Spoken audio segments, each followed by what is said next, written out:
दोस्तों स्वागत है आपका एक और इंफॉर्मेटिव वीडियो में। आज के इस वीडियो में हम डिस्कस करने वाले हैं गवर्नमेंट के 10 ऐसे बेस्ट इन्वेस्टमेंट स्कीम के बारे में जहां पे आप लो रिस्क या तो नो रिस्क में अच्छा पैसा बना सकते हैं। बेसिकली यहां पे बहुत सारे इन्वेस्टर्स ऐसे होते हैं जो डायरेक्टली स्टॉक मार्केट में या तो म्यूचुअल फंड वगैरह में पैसा इन्वेस्ट नहीं करना चाहते हैं, वो बेसिकली कोई भी रिस्क वगैरह नहीं लेना चाहते। और अगर आप बैंक में भी एफडी करते हैं तो वहां पे भी अगर मैं सेफ्टी की बात कर लूं तो आपका अप टू 5 लाख रुपीज तक की सेफ होता है अंडर DICGC। तो अगर आप एक ऐसे इन्वेस्टर्स हैं जिनको कोई भी रिस्क वगैरह नहीं लेना है फिर भी अच्छा रिटर्न अर्न करना है, तो आज के इस वीडियो में हम गवर्नमेंट के ऐसे 10 बेस्ट इन्वेस्टमेंट स्कीम के बारे में बात करेंगे जिसके बारे में आपको पता होना चाहिए ताकि आप अच्छे से एनालाइज करके आपको जिस स्कीम में पैसा इन्वेस्ट करना है आप इन्वेस्ट कर सकते हैं। तो आज की जो ये वीडियो है वो काफी इंटरेस्टिंग, काफी नॉलेजेबल है। आपसे रिक्वेस्ट ये है दोस्तों कि वीडियो पूरा एंड तक देखना ताकि कोई भी इंपॉर्टेंट पॉइंट मिस ना हो जाए। तो यहां पे एक ही स्लाइड के अंदर सारे स्कीम का इंफॉर्मेशन दिया हुआ है, हम वन बाय वन सारे स्कीम को डिस्कस कर लेंगे। तो यहाँ पे सबसे पहले कॉलम में स्कीम का नाम दिया हुआ है, उसके बाद यहाँ पे सेकंड कॉलम में एलिजिबिलिटी दिया हुआ है, उसके बाद यहाँ पे मिनिमम एंड मैक्सिमम इन्वेस्टमेंट का इन्फॉर्मेशन है, उसके बाद यहाँ पे मैच्योरिटी पीरियड का इन्फॉर्मेशन दिया हुआ है और यहाँ पे लास्ट में सारे ही स्कीम का अभी जो करंट इंटरेस्ट रेट चल रहा है उसका भी इन्फॉर्मेशन दिया हुआ है। तो यहाँ पे अगर मैं सबसे पहले स्कीम की बात कर लूँ तो उसका नाम है सुकन्या समृद्धि योजना, जिसको मैंने शॉर्ट में SSY लिखा हुआ है। और ये जो स्कीम है वो आप चाहे तो अपने बेटी के नाम पे ओपन कर सकते हैं अगर आपके बेटी का एज 10 साल से कम है उस केसेस में।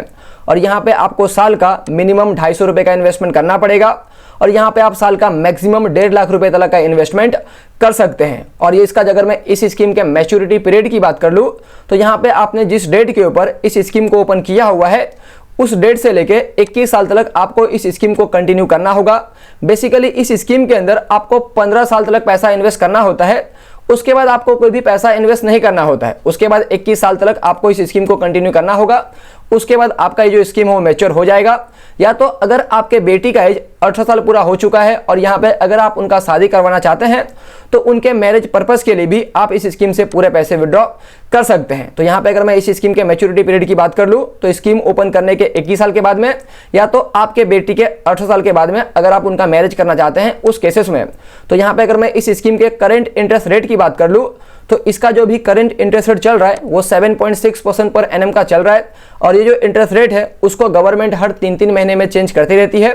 और ये जो स्कीम है वो आप चाहे तो किसी भी पोस्ट ऑफिस में या तो किसी भी रिकॉग्नाइज्ड बैंक में ओपन करवा सकते हैं। उसके अलावा अगर मैं इस स्कीम के टैक्स बेनिफिट की बात कर लूँ तो यहाँ पे आप जो भी पैसा इन्वेस्ट करेंगे उसके ऊपर आपको सेक्शन 80C का बेनिफिट मिल जाता है। और यहाँ पे आपका जो भी मैच्योरिटी का अमाउंट होगा वो मैच्योरिटी का अमाउंट भी टैक्स फ्री होता है। उसके बाद यहाँ पे सेकंड स्कीम आता है, उसका नाम है पब्लिक प्रोविडेंट फंड, जिसको मैंने शॉर्ट में PPF लिखा हुआ है। और ये जो स्कीम है वो कोई भी इंडियन सिटीजन अपने नाम पे या तो अपने बच्चे के नाम पे ओपन करवा सकते हैं। और यहाँ पे आपको साल का मिनिमम 500 रुपए का इन्वेस्टमेंट करना पड़ेगा और मैक्सिमम आप यहाँ पे 1.5 लाख रुपए तक का इन्वेस्टमेंट कर सकते हैं एक साल के अंदर। उसके अलावा अगर मैं इस स्कीम के मैच्योरिटी पीरियड की बात कर लूँ तो यहाँ पे आपको 15 साल तक पैसे इन्वेस्टेड करते रहने पड़ेंगे और 15 साल के बाद में आपका जो स्कीम है वो मैच्योर हो जाएगा। आप चाहे तो इस स्कीम को 15 साल से 20 साल, 20 साल से 25 साल, 25 साल से 30 साल इस तरीके से आगे के लिए भी कंटिन्यू कर सकते हैं, लेकिन यहाँ पे आपको मिनिमम 15 साल तक तो इस स्कीम को कंटिन्यू करना पड़ेगा। उसके अलावा यहाँ पे अगर मैं इस स्कीम के लेटेस्ट इंटरेस्ट रेट की बात कर लूँ तो इसका जो भी करंट इंटरेस्ट रेट चल रहा है वो 7.1% पर एनएम का चल रहा है। और ये जो इंटरेस्ट रेट है उसको गवर्नमेंट हर 3-3 महीने में चेंज करते रहती है। और यहाँ पे इस पब्लिक प्रोविडेंट फंड को आप चाहे तो किसी भी पोस्ट ऑफिस में या तो कोई भी रिकॉग्नाइज्ड बैंक में ओपन करवा सकते हैं। उसके अलावा यहाँ पे अगर मैं इस स्कीम के टैक्स बेनिफिट की बात कर लूँ तो यहाँ पे आप जो भी पैसा इन्वेस्ट करेंगे उसके ऊपर आपको सेक्शन 80C का बेनिफिट मिल जाएगा। और यहाँ पे आपका जो भी मैच्योरिटी का अमाउंट होगा वो भी बिल्कुल टैक्स फ्री होगा। उसके बाद यहाँ पे थर्ड स्कीम आता है, उसका नाम है किसान विकास पत्र, जिसको हमने शॉर्ट में KVP लिखा हुआ है। और इस स्कीम को कोई भी इंडियन सिटीजन अपने नाम पे या तो अपने बच्चे के नाम पे या तो ज्वाइंट अकाउंट में भी ओपन कर सकते हैं। और यहाँ पे अगर मैं मिनिमम एंड मैक्सिमम इन्वेस्टमेंट की बात कर लूँ तो यहाँ पे आपको वन टाइम पैसा इन्वेस्ट करना होता है, यानी कि यहाँ पे आपको एक ही बार में लमसम में पैसा इन्वेस्ट करना होता है, जहाँ पे आप मिनिमम 1000 रुपये का इन्वेस्टमेंट कर सकते हैं। और यहाँ पे मैक्सिमम इन्वेस्टमेंट का कोई भी लिमिट नहीं है, आप अपने इनकम के हिसाब से मैक्सिमम कितना भी पैसा इन्वेस्ट कर सकते हैं। उसके अलावा यहाँ पे अगर मैं इस स्कीम के मैच्योरिटी पीरियड की बात कर लूँ तो यहाँ पे आप जो भी पैसा इन्वेस्ट करेंगे जब आपका पैसा इंटरेस्ट के साथ में डबल हो जाएगा तब ये स्कीम आपका मैच्योर हो जाएगा। तो यहाँ पे अभी करेंटली 6.9% पर एनएम का इंटरेस्ट चल रहा है, तो उसके हिसाब से आपका जो पैसा है वो 124 मंथ में डबल हो जाएगा। तो यहाँ पे जो आपका मैच्योरिटी पीरियड बनेगा वो बनेगा 124 मंथ। और यहाँ पे आपका जो भी इंटरेस्ट रेट है उस इंटरेस्ट रेट को गवर्नमेंट हर 3-3 महीने में चेंज करते रहती है। लेकिन यहाँ पे एक और इंपॉर्टेंट बात यह है कि आप जिस इंटरेस्ट रेट के ऊपर किसान विकास पत्र के अंदर पैसा इन्वेस्ट करेंगे, आने वाले मैच्योरिटी के डेट तक वो इंटरेस्ट रेट फिक्स होगा। यानी कि फ्यूचर में गवर्नमेंट इंटरेस्ट रेट को चेंजेस करेंगे, कम करेंगे, ज्यादा करेंगे, उसका इंपैक्ट एग्जिस्टिंग इन्वेस्टर्स के ऊपर नहीं आएगा। यहाँ पे सुकन्या समृद्धि योजना में और पब्लिक प्रोविडेंट फंड में गवर्नमेंट हर 3-3 महीने में इंटरेस्ट रेट को चेंज करते रहती है, और इसका जो इंपैक्ट है वो एग्जिस्टिंग इन्वेस्टर्स और नए इन्वेस्टर्स दोनों के ऊपर आएगा। लेकिन यहाँ पे किसान विकास पत्र के अंदर आप जिस इंटरेस्ट रेट के ऊपर पैसा इन्वेस्ट करेंगे वो मैच्योरिटी के डेट तक इंटरेस्ट रेट को लॉक किया जाएगा। फ्यूचर में कोई भी इंटरेस्ट रेट में चेंजेस होगा उसका इंपैक्ट एग्जिस्टिंग इन्वेस्टर्स के ऊपर नहीं आएगा। और किसान विकास पत्र को आप चाहे तो कोई भी पोस्ट ऑफिस से या तो रिकॉग्नाइज्ड बैंक से भी परचेस कर सकते हैं। और यहाँ पे अगर मैं इस स्कीम के टैक्स बेनिफिट की बात कर लूं तो यहाँ पे आप जो भी पैसा इन्वेस्ट करेंगे उसके ऊपर आपको सेक्शन 80C का बेनिफिट नहीं मिलता है। और यहाँ पे आपका जो भी इंटरेस्ट इनकम होगा वो इंटरेस्ट इनकम भी टैक्सेबल होता है। उसके बाद यहाँ पे फोर्थ स्कीम आता है, उसका नाम है नेशनल सेविंग सर्टिफिकेट, जिसको हमने शॉर्ट में यहाँ पे NSC लिखा हुआ है। और इस स्कीम को भी कोई भी इंडियन सिटीजन अपने नाम पे या तो अपने बच्चे के नाम पे या तो ज्वाइंट अकाउंट में भी ओपन कर सकते हैं। और यहाँ पे अगर मैं मिनिमम एंड मैक्सिमम इन्वेस्टमेंट की बात कर लूँ तो यहाँ पे भी आपको वन टाइम पैसा इन्वेस्ट करना होगा, जहाँ पे आप मिनिमम 1000 रुपये का इन्वेस्टमेंट कर सकते हैं। और मैक्सिमम इन्वेस्टमेंट का कोई भी लिमिट नहीं है, आप अपने इनकम के हिसाब से कितना भी पैसा इन्वेस्ट कर सकते हैं। और यहाँ पे अगर मैं इस स्कीम के मैच्योरिटी पीरियड की बात कर लूँ तो वो है 5 साल। यानी कि यहाँ पे आप एक बार में जो भी पैसा इन्वेस्ट करेंगे वो आपको 5 साल तक इन्वेस्टेड रखना पड़ेगा। और 5 साल पूरा होने के बाद में आपका जो भी प्रिंसिपल अमाउंट है एंड उसके ऊपर जो भी इंटरेस्ट बनता है दोनों मिला के आपको दे दिया जाएगा। और यहाँ पे जो अभी करंट इंटरेस्ट रेट चल रहा है वो 6.8% पर एनएम का चल रहा है, और इसको भी गवर्नमेंट हर 3-3 महीने में इंटरेस्ट रेट को चेंज करते रहती है। लेकिन यहाँ पे आप जिस इंटरेस्ट रेट के ऊपर इस स्कीम में पैसा इन्वेस्ट करेंगे तो यहाँ पे मैच्योरिटी के डेट तक आपको वो सेम इंटरेस्ट रेट मिलेगा। और यहाँ पे अगर मैं इस स्कीम के टैक्स बेनिफिट की बात कर लूँ तो यहाँ पे आप जो भी इंटरेस्ट इनकम अर्न करते हैं वो इंटरेस्ट इनकम टैक्सेबल होता है। लेकिन यहाँ पे आपका जो भी इन्वेस्टमेंट अमाउंट होता है उसके ऊपर आपको सेक्शन 80C के तहत टैक्स में बेनिफिट मिल जाता है, यानी कि डिडक्शन मिल जाता है। और ये जो स्कीम है वो आप चाहे तो कोई भी पोस्ट ऑफिस में या तो रिकॉग्नाइज्ड बैंक में यहाँ पे ओपन कर सकते हैं। उसके बाद यहाँ पे 5th स्कीम आता है, उसका नाम है post office monthly income scheme, जिसको हमने यहाँ पे शॉर्ट में POMIS लिखा हुआ है। और इस स्कीम को भी कोई भी इंडियन सिटीजन अपने नाम पे या तो अपने बच्चे के नाम पे या तो ज्वाइंट अकाउंट में भी ओपन कर सकते हैं।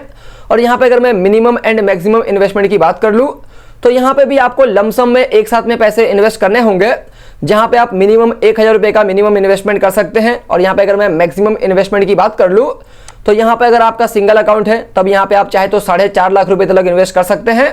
और यहाँ पे अगर आपका ज्वाइंट अकाउंट है तब यहाँ पे आप चाहे तो 9 लाख रुपए तक का इन्वेस्टमेंट कर सकते हैं। उसके अलावा यहाँ पे अगर मैं इस स्कीम के मैच्योरिटी पीरियड की बात कर लूँ तो यहाँ पे आप जो भी पैसा इन्वेस्ट करेंगे वो आपको 5 साल तक इन्वेस्टेड रखना पड़ेगा। और यहाँ पे आपको 5 साल तक हर महीने इंटरेस्ट का पैसा मिलेगा। और यहाँ पे 5 साल पूरा होने के बाद में जो भी आपका प्रिंसिपल अमाउंट है वो आपको वापस दे दिया जाएगा। और यहाँ पे जो भी करंट इंटरेस्ट रेट चल रहा है वो 6.6% पर एनएम का चल रहा है।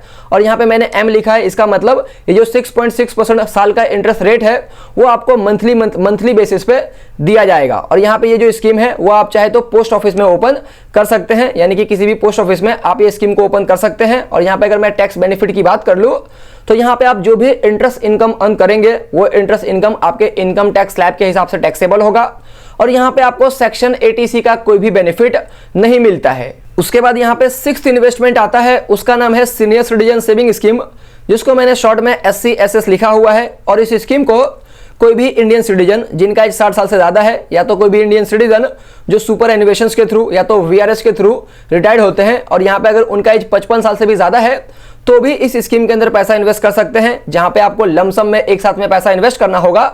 और यहाँ पे आप मिनिमम एक साथ में 1000 रुपये का इन्वेस्टमेंट कर सकते हैं और मैक्सिमम आप 15 लाख रुपए तक का इन्वेस्टमेंट कर सकते हैं। यानी कि अगर 2 सीनियर सिटीजन है तो वो अपने नाम पे अलग अलग अकाउंट ओपन करके मैक्सिमम 30 लाख रुपए तक का इन्वेस्टमेंट कर सकते हैं। और यहाँ पे आपको 5 साल तक पैसे को इन्वेस्टेड रखना पड़ेगा। और यहाँ पे आपको 5 साल तक हर 3-3 महीने में इंटरेस्ट का पैसा मिलेगा। यहाँ पे post office monthly income scheme के अंदर आपको हर महीने इंटरेस्ट का पैसा मिलता था, और यहाँ पे आपको सीनियर सिटीजन सेविंग स्कीम के अंदर हर 3-3 महीने में आपको इंटरेस्ट का पैसा मिलेगा, और यहाँ पे 5 साल पूरा होने के बाद में आपका जो भी प्रिंसिपल अमाउंट है वो आपको वापस दे दिया जाएगा। या तो आप चाहे तो 5 साल पूरा होने के बाद में इसको 3 साल के लिए एक्सटेंड भी कर सकते हैं। और यहाँ पे जो भी करंट इंटरेस्ट रेट चल रहा है वो 7.4% पर एनम का चल रहा है, और यहाँ पे मैंने क्यों लिखा है, इसका मतलब है क्वार्टरली, यानी कि जो 7.4% पर एनम का इंटरेस्ट है वो आपको हर 3-3 महीने में कैलकुलेट करके दिया जाएगा। और ये जो स्कीम है वो आप चाहे तो कोई भी पोस्ट ऑफिस में या तो कोई भी रिकॉग्नाइज्ड बैंक में ओपन कर सकते हैं। उसके अलावा यहाँ पे अगर मैं इस स्कीम के टैक्स बेनिफिट की बात कर लूँ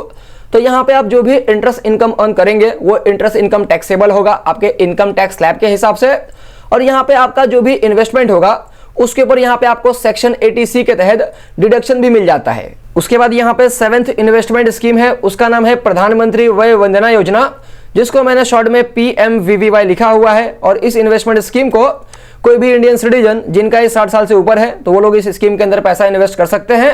और यहाँ पे भी आपको लमसम में पैसा इन्वेस्ट करना होता है, जहाँ पे आपको मिनिमम 1,60,000 रुपीज के अराउंड में इन्वेस्ट करना होगा, और यहाँ पे आप मैक्सिमम 15 लाख रुपए तक का इन्वेस्टमेंट कर सकते हैं। और यहाँ पे अगर आपके घर में 2 सीनियर सिटीजन है तो यहाँ पे आप दोनों के नाम पे अकाउंट ओपन करके 30 लाख रुपए तक का भी मैक्सिमम इन्वेस्टमेंट कर सकते हैं। और यहाँ पे आपको 10 साल तक पैसे इन्वेस्टेड रखना होगा, यानी कि यहाँ पे जो मैच्योरिटी पीरियड है वो है 10 साल का।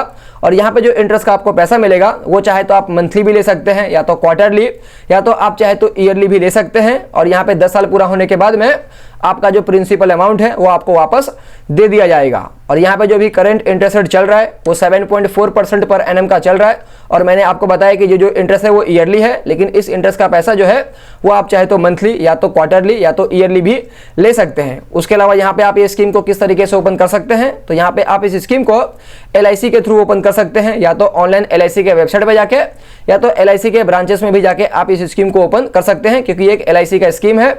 उसके अलावा यहाँ पे अगर मैं इस स्कीम के टैक्स बेनिफिट की बात कर लूँ तो यहाँ पे आप जो भी पैसा इन्वेस्ट करेंगे वो आपका जो भी इन्वेस्टमेंट अमाउंट होगा उसके ऊपर आपको सेक्शन 80C का कोई भी बेनिफिट नहीं मिलता है। और यहाँ पे आपका जो भी इंटरेस्ट इनकम होगा वो इंटरेस्ट इनकम भी टैक्सेबल होगा आपके इनकम टैक्स स्लैब के हिसाब से। उसके बाद यहाँ पे 8th इन्वेस्टमेंट ऑप्शन आता है, उसका नाम है नेशनल पेंशन स्कीम, जिसको मैंने शॉर्ट में NPS लिखा हुआ है। और इस इन्वेस्टमेंट स्कीम के अंदर कोई भी इंडियन सिटीजन जिनका 18 साल से लेकर 70 साल के बीच में है वो लोग पैसा इन्वेस्ट कर सकते हैं, इंक्लूडिंग NRI। और यहाँ पे इस इन्वेस्टमेंट स्कीम के अंदर अगर मैं मिनिमम एंड मैक्सिमम इन्वेस्टमेंट की बात कर लूँ तो यहाँ पे आपको साल का मिनिमम कम से कम 1,000 रुपए का इन्वेस्टमेंट करना पड़ेगा, और यहाँ पे आप मैक्सिमम कितना भी पैसा साल का इन्वेस्ट कर सकते हैं। उसके अलावा यहाँ पे अगर मैं इस इन्वेस्टमेंट स्कीम के मैच्योरिटी पीरियड की बात कर लूँ तो यहाँ पे अगर आप इस स्कीम को 60 साल के पहले ओपन किए हैं तो यहाँ पे 60 साल पूरा होने के बाद में आपका जो स्कीम है वो मैच्योर हो जाएगा। और यहाँ पे अगर आप इस स्कीम को 60 साल के बाद में ओपन करते हैं तो यहाँ पे उस केसेस में 3 साल के बाद में आपका जो स्कीम है वो मैच्योर हो जाएगा। और यहाँ पे मैच्योरिटी के डेट के ऊपर आपके NPS अकाउंट में जितना भी पैसा पड़ा हुआ है आप चाहे तो उसका 60% एक साथ में पूरा विड्रॉ कर सकते हैं, एंड यहाँ पे बाकी का 40% का आपको एन्यूटी परचेस करना होगा। और यहाँ पे जो आप 60% विड्रॉ करेंगे वो बिल्कुल टैक्स फ्री होगा, और यहाँ पे 40% का जो आप एन्यूटी परचेस करेंगे तो यहाँ पे उसके बदले में आपको पेंशन मिलेगा, एंड यहाँ पे जो भी आपका पेंशन का इनकम होगा वो टैक्सेबल होगा, यानी कि 60% टैक्स फ्री है एंड 40% के ऊपर आप जो इनकम अर्न करेंगे वो टैक्सेबल होगा। उसके अलावा यहाँ पे अगर मैं इंटरेस्ट रेट की बात कर लूँ तो यहाँ पे जो इंटरेस्ट रेट है वो फिक्स नहीं होता है, क्योंकि यहाँ पे जो आपका पैसा है वो स्टॉक मार्केट के अंदर, शेयर मार्केट के अंदर इन्वेस्ट होता है, फिर कॉर्पोरेट बॉन्ड के अंदर एंड गवर्नमेंट बॉन्ड के अंदर भी इन्वेस्ट होता है। तो इस तरीके से आपका पैसा डिफरेंट इन्वेस्टमेंट ऑप्शन में इन्वेस्ट होता है। लेकिन अगर मैं ऑन एवरेज रिटर्न्स की बात कर लूँ तो यहाँ पे आप 7% से लेके 12% का जो रिटर्न है वो अर्न कर सकते हैं। डिपेंड करता है कि आप अपने NPS अकाउंट को कितने लंबे समय तक कंटिन्यू करते हैं। यहाँ पे आपका कितना ज्यादा पैसा इक्विटी में जाएगा आप उतना ही ज्यादा इंटरेस्ट इनकम अर्न करेंगे लॉन्ग टर्म में। एंड यहाँ पे आप इस अकाउंट को किस तरीके से ओपन कर सकते हैं, तो कोई भी रिकॉग्नाइज्ड बैंक के थ्रू या तो NPS का जो पॉइंट ऑफ प्रेजेंस होता है आप उसके थ्रू भी NPS अकाउंट ओपन कर सकते हैं। उसके बाद यहाँ पे जो 9th इन्वेस्टमेंट स्कीम आता है उसका नाम है वॉलेंटरी प्रोविडेंट फंड, जिसको मैंने शॉर्ट में VPF लिखा हुआ है। और इस इन्वेस्टमेंट स्कीम के अंदर जो भी एम्प्लॉय प्रोविडेंट फंड के अकाउंट होल्डर है उन लोग पैसा इन्वेस्ट कर सकते हैं, क्योंकि यहाँ पे जो VPF है वो एम्प्लॉय प्रोविडेंट फंड का ही पार्ट है। अगर आपका PF कटता है तभी आप वीपीएफ के अंदर पैसा इन्वेस्ट कर सकते हैं। तो यहाँ पे अगर आप किसी कंपनी में काम करते हैं और अगर आपका पीएफ कटता है तो यहाँ पे आपको मिनिमम आपका जो भी सैलरी है उसका 12% आपको पीएफ के अंदर कंट्रीब्यूशन करना पड़ता है। लेकिन जो 12% का एक्सेस कंट्रीब्यूशन होगा, यानी कि आपको मिनिमम 12% का तो कंट्रीब्यूशन करना पड़ता है, लेकिन अगर आप ज्यादा पैसा कंट्रीब्यूशन करना चाहते हैं, ज्यादा पैसा इन्वेस्ट करना चाहते हैं, तो यहाँ पे आप जो भी एक्स्ट्रा इन्वेस्टमेंट करेंगे 12% के ऊपर, वो आपका वॉलंटरली प्रोविडेंट फंड में जमा होते जाएगा, उसके ऊपर इंटरेस्ट बनते जाएगा।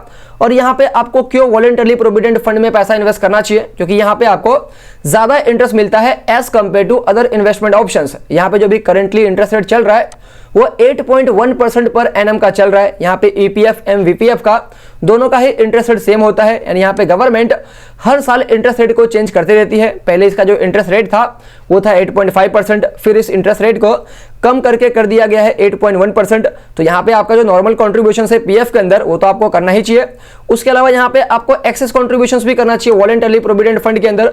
आप चाहे तो पीपीएफ में पैसा इन्वेस्ट ना करें, केवीपी में ना करें, नेशनल सेविंग सर्टिफिकेट में ना करें, इस तरीके के इन्वेस्टमेंट स्कीम में अगर आप पैसा इन्वेस्ट करेंगे तो आपको तो इंटरेस्ट रेट यहाँ पे कम मिल रहा है। उल्टा यहाँ पे अगर आप वॉलंटरली प्रोविडेंट फंड में पैसा इन्वेस्ट करेंगे तो यहाँ पे 8.1% का इंटरेस्ट मिल रहा है as compare to other investment options. ये काफी ज्यादा इंटरेस्ट है विदाउट एनी रिस्क। और यहाँ पे आप मैक्सिमम कितना पैसा इन्वेस्ट कर सकते हैं, तो यहाँ पे मिनिमम इन्वेस्टमेंट का कोई भी रूल्स नहीं है, क्योंकि ये वॉलंटरली है, यानी कि आपकी मर्जी है तो आप पैसा इन्वेस्ट करें, नहीं है तो ना करें। लेकिन मिनिमम इन्वेस्टमेंट का कोई भी रूल्स नहीं है। मैक्सिमम इन्वेस्टमेंट की बात कर लूँ तो यहाँ पे आपका जो भी basic salary plus DNS allowance है उसका आप 100% आप यहाँ पे चाहे तो इन्वेस्ट कर सकते हैं। उसके अलावा यहाँ पे अगर मैं इस इन्वेस्ट के मैच्योरिटी पीरियड की बात कर लूँ तो यहाँ पे जो भी withdraw rules employ provident fund के ऊपर अप्लीकेबल होता है, यानी कि जब आपका एज 58 ईयर हो जाएगा तो उस टाइम पे आप चाहे तो यहाँ से रिटायरमेंट के टाइम पे पूरे पैसे विड्रॉ इंटरेस्ट के साथ में कर सकते हैं।